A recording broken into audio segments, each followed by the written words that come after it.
జైలుకు వెళ్తేనే సీఎం అవుతానని మాజీ మంత్రి కేటీఆర్ బలంగా నమ్ముతున్నారని విమర్శించారు ఎంపీ చామల కిరణ్. ఢిల్లీలో కవిత జైలుకు వెళ్లిందని, అందుకే హైదరాబాద్లో తాను కూడా వెళ్లాలని కేటీఆర్ అనుకుంటున్నారని అన్నారు. అరెస్ట్ కావాలని ఓవర్ యాక్టింగ్ చేస్తున్నారన్నారు.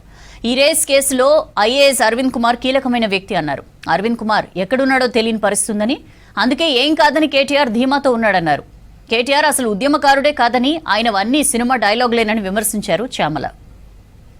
కేటీఆర్ గారు ఈరోజు ఏసీబీ ఫార్ములా ఈ రేస్ కి సంబంధించినటువంటి ఎంక్వైరీకి హాజరు కావడం జరిగింది. మీ అందరికీ తెలిసిందే, భారతదేశంలో ఎక్కడైనా తప్పులు జరిగినప్పుడు ఆ సంబంధించినటువంటి ఏజెన్సీలు దాంట్లో ప్రమేయం ఉన్న వారిని పిలిచి వారిని ఎంక్వైరీ చేయడం అనేది సర్వసాధారణం. ఈరోజు కేటీఆర్ గారు మరి ఇప్పుడు ట్రెండింగ్ నడుస్తున్నటువంటి భారతదేశంలో ఎస్పెషల్లీ తెలుగు రాష్ట్రాలలో ఈ గత కొన్ని సంవత్సరాలుగా నడుస్తున్నటువంటి ట్రెండ్లో భాగస్వామ్యం తీసుకోవాలని తహతహలాడిపోతున్నట్టు మాత్రం డెఫినెట్గా కనపడుతుంది. సో ప్రతిసారి అరెస్ట్ అయిన వాళ్ళందరూ కూడా ముఖ్యమంత్రులు అవుతారేమోనన్న భ్రమలో కేటీఆర్ గారు ఓవర్ యాక్టింగ్ చేస్తున్నట్టు మాత్రం క్లియర్గా కనపడుతుంది.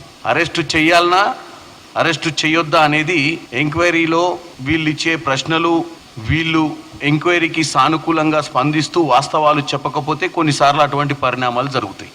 కాబట్టి దానికంటే ముందే కేటీఆర్ గారు ఉద్యమాల కోసం ఎన్నిసార్లైనా జైలుకు పోతా అని చెప్తుండు. గత జన్మ గురించి ఏమైనా గుర్తు తెచ్చుకొని అప్పుడు భారతదేశ స్వాతంత్రం కోసం ఏమన్నా ఆఫ్రికా అలా గాంధీ గారితో ఏమన్నా జైలుకు పోయినట్టు మరి ఆయన చెప్పాలి వాస్తవాలు ఏందో. ఎందుకంటే తెలంగాణ ప్రజలైతే ఈయన జైలుకు పోగా చూడలే. సో 100 సార్లు అయినా పోతా అంటుండో, ఇంతకుముందు కూడా పోయినాము ఇప్పుడు కూడా పోతామని చెప్తే ఈ సినిమా డైలాగులు అయింది. వాస్తవంగా ఇప్పుడు పోలే.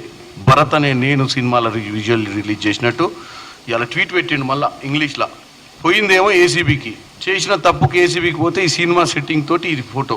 ఇది ఎక్కడ మళ్ళీ నేషనల్ లెవెల్ పర్సెప్షన్. ఎందుకంటే అప్కమింగ్ సినిమాలు మీరు ఎప్పుడైనా చూస్తారు కదా, రిలీజ్ అయ్యే సినిమాలకు ముందు సైడ్ రీల్ వేస్తారు.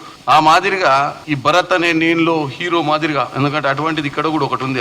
ఆ హీరో ఒరిజినల్ హీరో ఇట్లుండేది. సో దాన్నే కాపీ కొట్టి ఈ భరత్ అనే నేను సినిమా మాదిరిగా తెలంగాణలో కేటీఆర్ అనే నేను ఉద్యమాల కోసం ఎన్నిసార్లైనా జైలుకు పోతా, ప్రజా అవసరాల కోసం, ప్రజల కోరికల మేరకు, ప్రజలకు వచ్చే సమస్యలు తీర్చడానికి అని మంచి పంచ్ డైలాగులతోటి ముందుకు వస్తున్నటువంటి కేటీఆర్